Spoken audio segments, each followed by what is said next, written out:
दीपका ई केतारी कहाँ लग जे भरा भकबुर भक नहीं तन तोरा पता नहीं छौ कि केतारी की करे छै।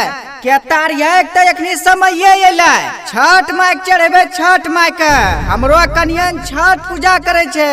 ए कनिया नींद यहाँ खाय छौ मछली आ तो यहाँ के छठ पूजा करे छै। ए ई बातो ने हमरा कनियन नी लंग जाके बोलिए ने गल्ले पकड़ी के न दाबी देतो। हमरो कनियन बड़ी शांत छै मीट मछली परब त्योहार में नहीं खाय छै उ खाय छै ऑफ सीजन में भादो सब में खाय छै मछली सस्तो होय छै न तबे।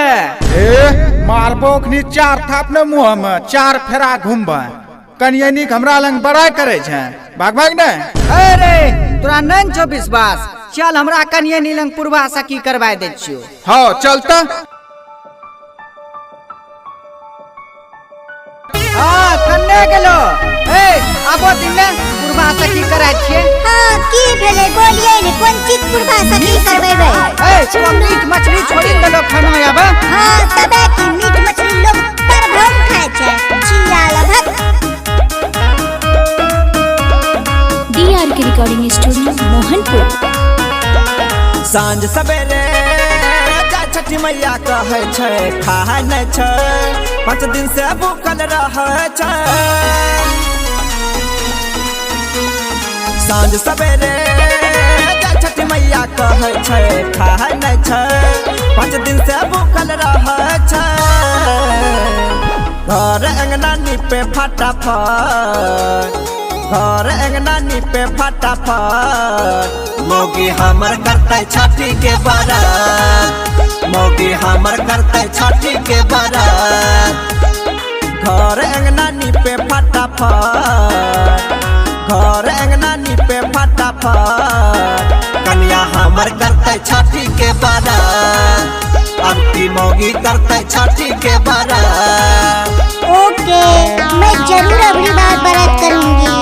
एक बार जी भरम नहीं रखना छै कि हमरा व्रत नहीं करबे 1 महीना पहले तैयारी में छिए।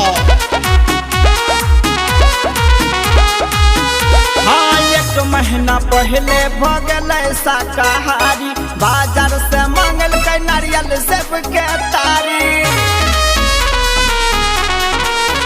हाँ 1 महीना पहले भ गेलै शाकाहारी बाजार से मांगल के नारियल सेब के तारी। सूप मांगल के 10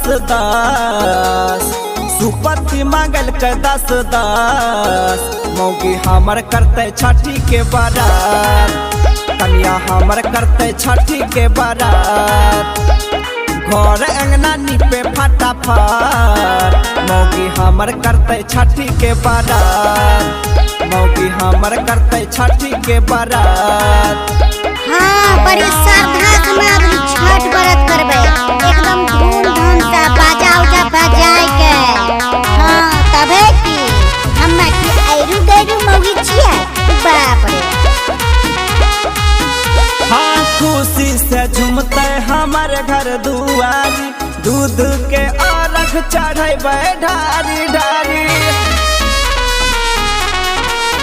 हाँ खुशी से झूमते हमर घर दुआरी दूध के अर्घ चढ़ेबे ढारी ढारी। पराका छोड़ते नीरज फटाफट पराका छोड़ते रणधीर फटाफट हमर मौगी करते छठी के बारात हमर कन्या करते छठी के बारात।